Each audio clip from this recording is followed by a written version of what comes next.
안녕하세요. 구글 코리아 양찬석입니다. 저는 한국의 안드로이드 앱 개발자분들이 더 성공적이고 멋진 앱을 만들 수 있도록 돕는 역할을 하고 있습니다. 대부분 파트너 개발사분들과 일을 하지만 가끔씩 이렇게 더 많은 분들이 참가하는 행사에서 구글의 기술을 소개하는 역할을 하기도 합니다.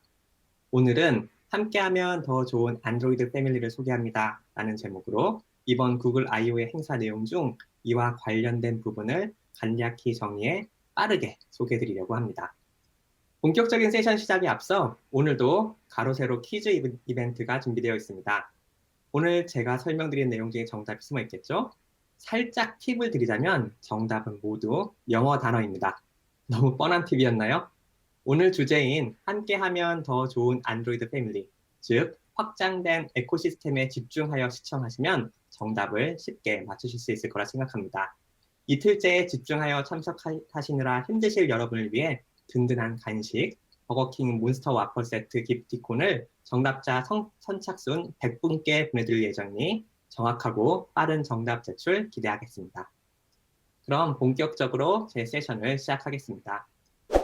다들 잘 알고 계시겠지만 구글 I/O는 기본적으로 1년에 한 번 열리는 행사로 구글의 주요 기술 및 서비스를 모든 분들께 소개하는 행사입니다.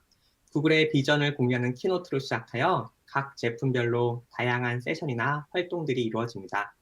특히나 올해 I/O는 매우 독특한 형태로 진행되었는데요.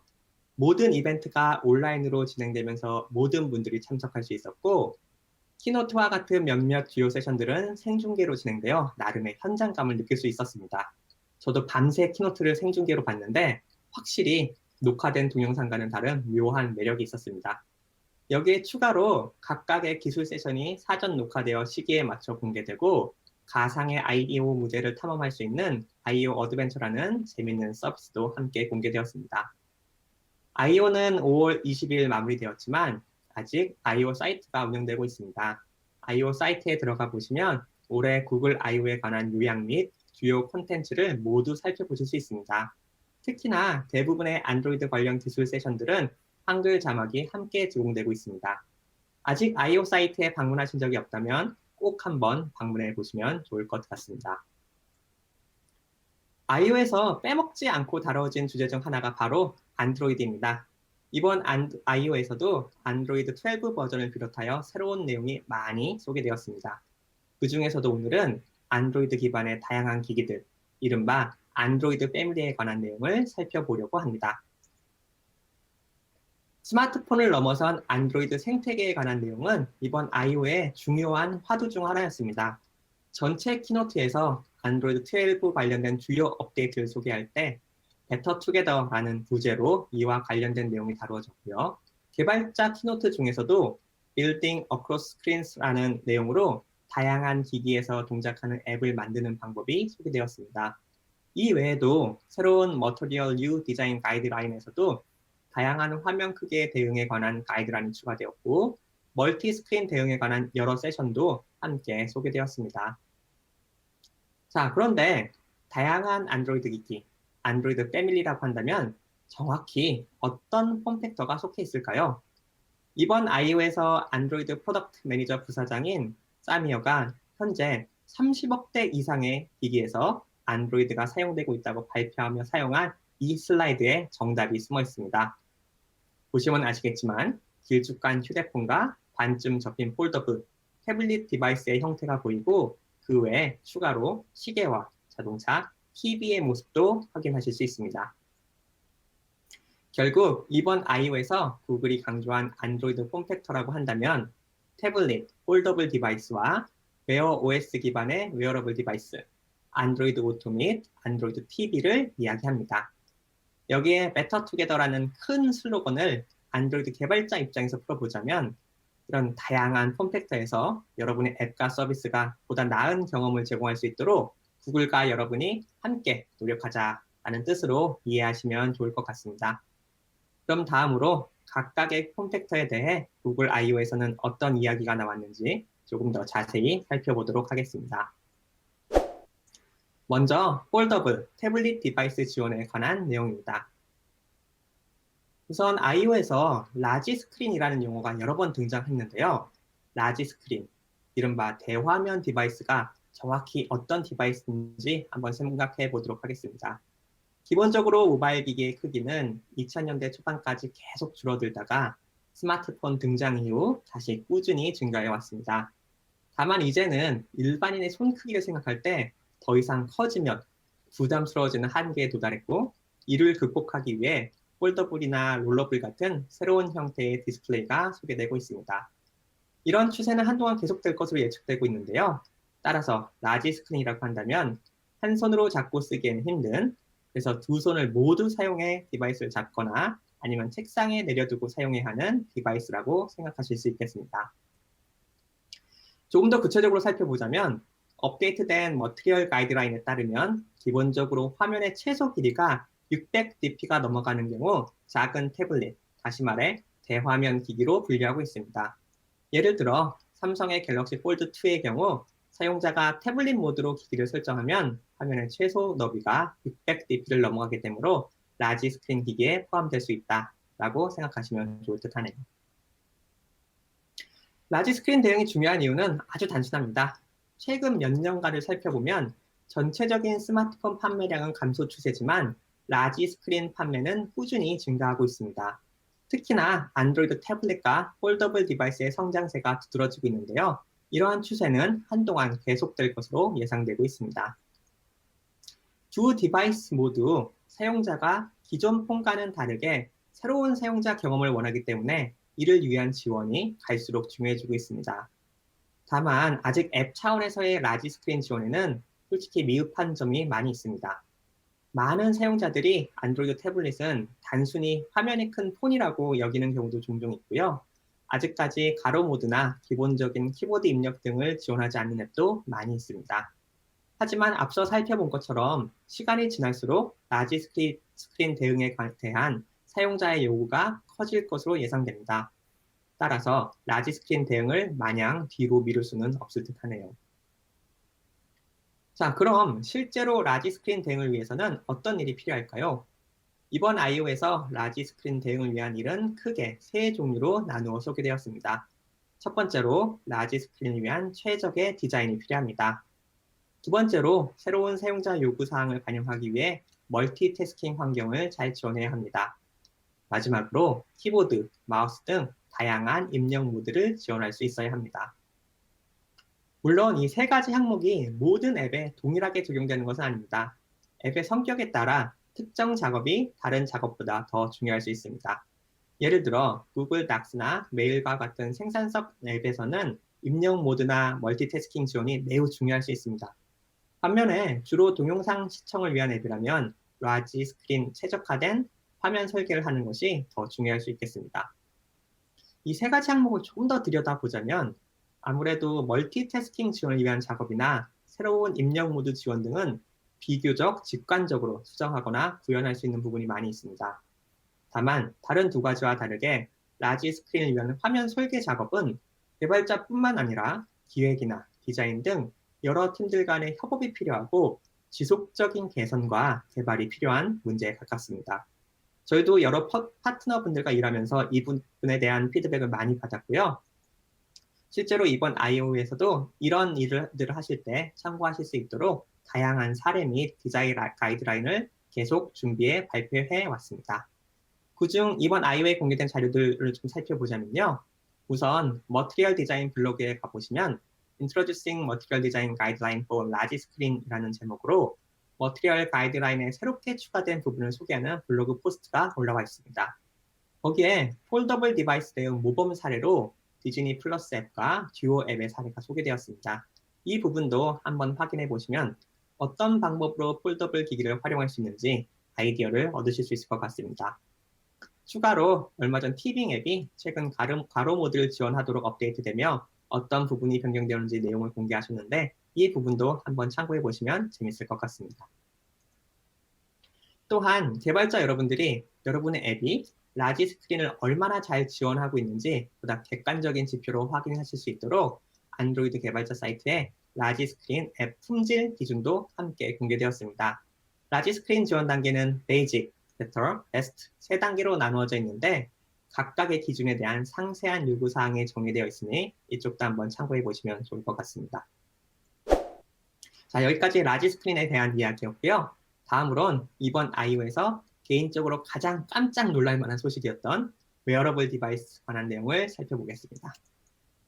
이번 I/O에서 가장 화제가 되었던 소식 중 하나입니다. 바로 구글과 삼성이 협력하여 통합된 웨어 플랫폼을 만들기로 공식 발표하였습니다. 기본적으로 웨어용 앱을 만드는 방식은 몇 가지 새롭게 추가되는 기능을 제외하면 기존 웨어 OS용 앱을 만드는 것과 동일하기 때문에 안드로이드 개발자 입장에서는 특히나 반가운 소식이 아닐 수 없습니다.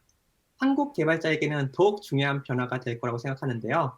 사실 국내에서는 웨어 OS의 존재감이 크지 않았기 때문에 삼성과의 통합 플랫폼이 만들어지면 앞으로 훨씬 더 많은 국내 사용자들이 이 통합 플랫폼을 통해 여러분이 만든 웨어용 앱을 사용할 수 있게 될 거라고 기대하고 있습니다. 삼성과의 협력으로 또 한 가지 많은 분들이 기대하고 있는 점이 바로 웨어 플랫폼의 성능 향상입니다. 기존 삼성의 타이젠은 효율적인 배터리 사용과 빠른 성능으로 널리 알려져 있었는데요. 이에 관해 양사 간의 적극적인 협력으로 웨어 플랫폼 성능상에도 많은 개선이 이루어졌다고 합니다. 최신 칩셋 기준으로 앱의 시작 시간이 30% 정도 빨라졌고 애니메이션이나 동작도 더 부드러워졌다고 합니다. 배터리 효율을 위한 플랫폼 아랫단의 개선도 이루어져 배터리 기대 수명도 드러났다고 하네요. 사실 저도 아직 새로운 플랫폼 기반의 웨어 디바이스를 직접 사용해보진 못했는데요. 과연 얼마나 멋진 물건이 나올지 개인적으로 크게 기대하고 있습니다. 삼성 타이젠과의 통합된 플랫폼 외에도 사용자 경험을 향상시키기 위한 몇 가지 새로운 기능과 이를 위한 API도 소개되었습니다. 첫 번째는 사용자가 홈 화면에서 화면을 스와이프하면 바로 나타나는 타일 기능입니다. 사용자는 별도로 앱을 실행할 필요 없이 손쉽게 필요한 정보에 즉시 접근할 수 있고요. 개발자는 새롭게 추가된 API를 이용해 현재 앱과 사용자의 상태에 따라 적절한 타일을 생성해 타일 프로바이더에 제공할 수 있습니다. 다음은 사용자가 현재 동작하고 있는 앱들을 손쉽게 전환할 수 있도록 도와주는 ongoing 액티비티 기능입니다. 사용자는 워치페이스에서 아이콘을 클릭하거나 시계의 버튼을 더블 탭하거나 아니면 최근 앱 목록을 통해 빠르게 실행 중인 앱을 확인하고 해당 앱으로 넘어갈 수 있습니다. 개발자는 노티피케이션과 유사한 형태로 현재 자신의 앱이 실행 중인 상태임을 시스템에 등록할 수 있게 됩니다. 다음으로 새로운 헬스 서비스가 공개되었습니다. 기본적으로 헬스 서비스는 웨어 디바이스의 다양한 센서 신호를 총괄적으로 수집하고 분석하여 이를 개발자가 쉽게 사용할 수 있도록 제공하는 역할을 하게 됩니다. 따라서 개발자분들은 기존과는 다르게 각종 센서 데이터를 직접 처리할 필요 없이 훨씬 수월하게 센서 데이터를 활용할 수 있게 됩니다. 그래서 더 재밌고 더 유용한 서비스를 만드시는 데만 집중하실 수 있게 되기를 기대하고 있습니다. 아직까지 새롭게 발표된 기능들을 모두 제공하는 웨어 디바이스가 없어 개발에 어려움이 있을 수 있습니다. 이를 위해 웨어 에뮬레이터가 업데이트되었고 새로운 API와 함께 심장 박동수 등 다양한 센서 데이터도 에뮬레이션 할 수 있도록 지원되고 있습니다. 웨어 플랫폼 기반 앱 개발에 관심 있으신 분들이라면 우선적으로 새롭게 업데이트된 에뮬레이터를 활용해 보시면 좋을 것 같습니다.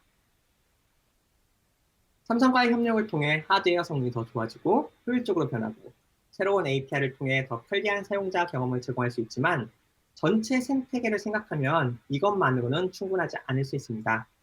특히나 기존 웨어 OS 1.0과 2.0이 국내에서 그다지 큰 성과를 내지 못했기에 사실 아직까지도 긴가민가 하시는 개발자분들이 많을 것 같습니다. 솔직히 말씀드려서요. 생태계 선순환의 첫 바퀴를 굴리기 위해서는 사용자들이 좋아하는 앱이 웨어 OS를 통해 제공되어야 할 텐데요. 이를 위해 우선적으로 구글의 주요 앱들이 웨어 OS에서 훌륭한 사용자 경험을 제공하기 위해 준비되고 있습니다. 예를 들어 구글 맵의 경우 웨어 플랫폼 기반으로 턴바이턴 내비게이션 기능을 지원하겠다고 공식 발표했고요. 또 하나 중요한 업데이트로 유튜브 뮤직 앱의 경우 웨어 플랫폼상에서 오프라인 음악 재생 기능을 제공하겠다고 발표했습니다. 개인적으로는 제가 굉장히 기대하고 있는 기능입니다. 추가로 핏빗에서는 기존 핏빗 디바이스에서 제공하던 여러 가지 편리한 피트니스 관련 기능들을 웨어 플랫폼을 통해서도 제공할 것이라고 약속했습니다. 이처럼 구글에서 직접 제공하는 앱뿐만이 아니라 굉장히 많은 파트너와 더욱더 적극적으로 웨어 앱 개발 협력을 하고 있습니다. 잘 살펴보시면 저희에게 아주 익숙한 앱 아이콘도 찾으실 수 있으실 텐데요. 앱 생태계를 웨어 플랫폼으로 가져오기 위해 기존보다 훨씬 더 적극적으로 노력하고 있다는 점에서 지금까지와는 다르게 정말로 다시 한번 웨어 OS 지원을 진지하게 생각해 보실 시점이 된 것으로 생각하고 있습니다. 다음은 안드로이드 오토 관련된 내용엔 어떤 것들이 있는지 살펴보도록 하겠습니다. 지난 10년간 구글은 모든 자동차에서 안전하면서도 끊김없는 사용자 경험을 제공하겠다는 목표 아래 많은 투자를 해왔습니다. 안드로이드 플랫폼 차원일 뿐만이 아니라 다양한 차량 제조사와 협력하고 앱 생태계를 키우기 위해서도 많은 노력이 있었는데요. 이러한 노력은 최근 들어 더욱 더 커지고 있습니다. 바로 그 결과가 바로 다음 세 가지 제품입니다. 구글 어시스턴트 드라이빙 모드는 자동차와는 별도의 연결 없이 폰에서 독립적으로 차량용 서비스를 제공하는 형태입니다. 따라서 굉장히 오래된 차량도 모두 구글이 제안하는 차량용 서비스를 활용할 수 있게 됩니다. 안드로이드 오토는 스마트폰을 자동차와 유선 혹은 무선으로 연결한 후 자동차의 헤드 유닛을 통해 차량용 서비스를 제공하는 형태입니다. 우리나라에서는 안드로이드 오토가 구글이 제안하는 자동차 경험을 접할 수 있는 가장 일반적인 방법이라고 할 수 있습니다. 현재 전 세계적으로 1억 대 이상의 차량에서 이 기능을 지원하고 있고 국내에 출시되는 대부분의 차량도 안드로이드 오토 기능을 지원하고 있습니다. 마지막으로 안드로이드 오토모티브 OS는 보다 더 야심찬 제품이라고 할 수 있는데요. 차량 자체에 안드로이드 플랫폼이 탑재되어 별도의 디바이스 연결 없이 바로 사용자가 구글의 자동차 UX를 사용할 수 있는 방식입니다. 작년에 안드로이드 오토모티브 OS를 탑재한 차량이 최초로 출시되었습니다. 바로 폴스타 2인데요. 여러 리뷰를 통해 굉장히 좋은 평가를 받은 바 있습니다. 올해에도 차량 생태계 확장을 위한 노력은 계속될 예정입니다.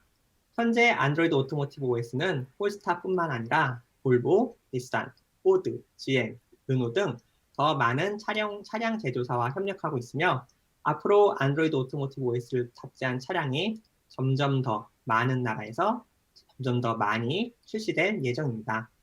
이는 안드로이드 개발자 여러분께도 새로운 기회가 될 수 있습니다. 앞서 설명드린 것처럼 오토모티브 OS는 차량에서 직접 동작합니다. 거칠게 말하자면 자동차가 하나의 거대한 안드로이드 스마트폰이 된다고 할 수 있는데요. 이렇게 되면 새로운 생태계가 만들어질 수 있고 이 생태계에서 사용자에게 훌륭한 사용자 경험을 제공하기 위해서는 스마트폰과 마찬가지로 개발자 여러분들의 역할이 한층 더 중요해질 것입니다. 새로운 생태계를 이야기할 때 저희가 지속적으로 받은 요구사항은 바로 더 많고 더 다양한 종류의 차량용 앱 지원에 관한 것이었습니다. 하지만 사실 차량용 앱을 만드는 것은 생각보다 복잡할 수 있습니다. 차량마다 매우 다른 화면 사양, 입력 방식 등등을 갖고 있고 운전자 안전을 생각할 때 지켜야 할 규칙도 굉장히 많이 있습니다. 이런 차원에서 기존의 음악 메시지 앱 외에 추가로 다른 종류의 앱을 지원하는 데는 생각보다 많은 시간과 노력이 필요했습니다. 오랜 노력과 투자, 그리고 많은 개발자 여러분 협력의 결과가 바로 카앱 라이브러리입니다. 드디어 카앱 라이브러리가 공식적으로 공개되었는데요. 카앱 라이브러리의 목표는 개발자 여러분들이 차량용 앱을 만드는 과정을 최대한 단순하게 해서 더 많은 개발자분들이 더 많은 차량용 앱을 만들 수 있도록 도와주는 것이었습니다. 이를 위해 카앱 라이브러리는 기본적으로 템플릿 기반으로 이루어져 있습니다. 현재 카앱 라이브러리는 9종류의 템플릿을 제공하고 있고 각각의 앱은 이를 이용해 다양한 형태의 앱을 만들 수 있습니다. 템플릿 기반이기 때문에 스마트폰 앱과는 달리 화면 구성을 하는데 어느 정도의 제약이 있을 수 있지만 앱과 브랜드의 성격을 나타낼 수 있도록 최소한의 스타일 커스텀 기능은 제공되고 있습니다. 또한 이후에는 로그인 화면이나 긴 메시지 화면 등 추가적인 템플릿이 계속해서 공개될 예정이니 이 점도 기대해 주시고 기다려 주시면 좋을 것 같습니다. 이러한 템플릿들은 모두 운전자의 안전을 우선적으로 염두에 두고 설계되었습니다. 차량용 앱을 만들 때 개별 앱들이 운전자 안전에 대한 다양한 원칙과 규칙들을 하나하나 확인해가며 앱을 만드는 것은 쉬운 일이 아닙니다. 템플릿을 활용하면 자동으로 운전자 안전을 위한 모범 사례를 따를 수 있게 됩니다. 템플릿의 한 가지 장점이라고 할 수 있겠습니다. 각 차량의 차이에 따른 복잡성도 카앱 라이브러리 내부에서 처리되며 카앱 라이브러리 기반으로 만들어진 앱은 안드로이드 오토뿐만이 아니라 약간의 추가 작업만으로 안드로이드 오토모티브 OS에서도 동작할 수 있도록 만들어집니다. 안드로이드 오토모티브 OS 지원에 대해 조금 더 관심 있으신 개발자분들이라면 이번 I.O. 기간 동안 새롭게 나온 안드로이드 개발자 사이트의 오토 항목을 다시 한번 살펴보시면 좋을 것 같습니다. 참고로 이미 전 세계에서 다양한 파트너들이 카앱 라이브러리 기반의 안드로이드 오토 앱을 만들어 구글 플레이에 출시한 상태입니다. 국내에서는 T맵 앱이 카앱 라이브러리 기반으로 안드로이드 오토를 지원하고 있고요. 카앱 라이브러리가 정식으로 공개되었고 향후 새로운 템플릿도 추가될 예정이므로 앞으로 안드로이드 오토 및 오토모티브 OS를 지원하는 더욱 다양한 앱을 기대할 수 있을 듯합니다. 마지막으로 TV입니다. 사실 TV는 이번 I.O.에서 비교적 조용히 넘어간 편입니다. 작년 한 해 동안 좋은 성과를 거두었고 새로운 기능을 추가하기보다는 내실을 다지는 느낌의 발표가 주를 이루었습니다. 빠르게 훑어보도록 하겠습니다. 이번 I.O.에서는 기본적으로 계속해서 성장하고 있는 안드로이드 TV 생태계에 대한 내용이 소개되었습니다. 또한 점점 더 많은 파트너가 안드로이드 TV 기반의 기기에서 서비스를 하고 TV용 앱을 만들고 있다는 내용도 함께 소개되었습니다. 국내에서도 왓챠나 웨이브와 같은 주요 VOD 서비스 업체에서 안드로이드 TV 앱을 제공하고 있습니다. 또 한 가지 재미있는 발표는 구글 TV라는 브랜드에 대한 내용입니다. 구글 TV는 간단히 말해 구글이 생각하는 최적의 안드로이드 TV 경험을 이야기하며 이러한 경험을 제공할 수 있는 기기에 구글 TV라는 브랜드를 사용하고 있습니다. 특히 작년에 최초로 구글 TV 사용자 경험을 갖추고 있는 디바이스가 추가되었고 그 중에서도 특히나 크롬캐스트 위드 구글 TV는 좋은 판매량을 보이고 있다고 합니다. 아쉽게도 아직 국내에 출시되지 않은 상태이지만 빠른 시일 내에 정식 출시되기를 기대하고 있습니다. 이와 함께 구글 TV 사용자 경험을 위해 앱 차원에서 지원할 수 있는 몇 가지 새로운 API도 소개되었는데요. 우선 Watch Next API를 사용하면 유저가 구글 TV 환경에서 손쉽게 자신이 원하는 콘텐츠를 찾을 수 있도록 앱에서 사용자가 다음에 시청한 콘텐츠를 추천해 구글 TV 홈 화면에 추가할 수 있게 됩니다. 캐스트 커넥트 기능의 경우 기본 캐스트 웹 리시버 대신 네이티브 앱을 사용할 수 있는 기능입니다. 사용자가 캐스트 프로토콜을 통해 구글 TV로 콘텐츠를 캐스팅할 때 만약 해당 TV에 이미 네이티브 앱이 설치되어 있다면 해당 앱이 실행되어 더 나은 사용자 경험을 제공할 수 있습니다. 자, 여기까지 안드로이드 패밀리가 어떻게 I.O.에서 강조되었는지 대략적으로 살펴보았고 각각의 폼팩터에 대해 어떤 이야기가 나왔는지도 살펴보았습니다. 사실 새로운 디바이스 지원은 단순히 개발팀에서 결정하는 일이라기보다 함께 앱과 서비스를 운영하고 있는 디자인, 기획, 마케팅, 전략 등 사내의 다양한 팀과의 협업이 필요한 일입니다.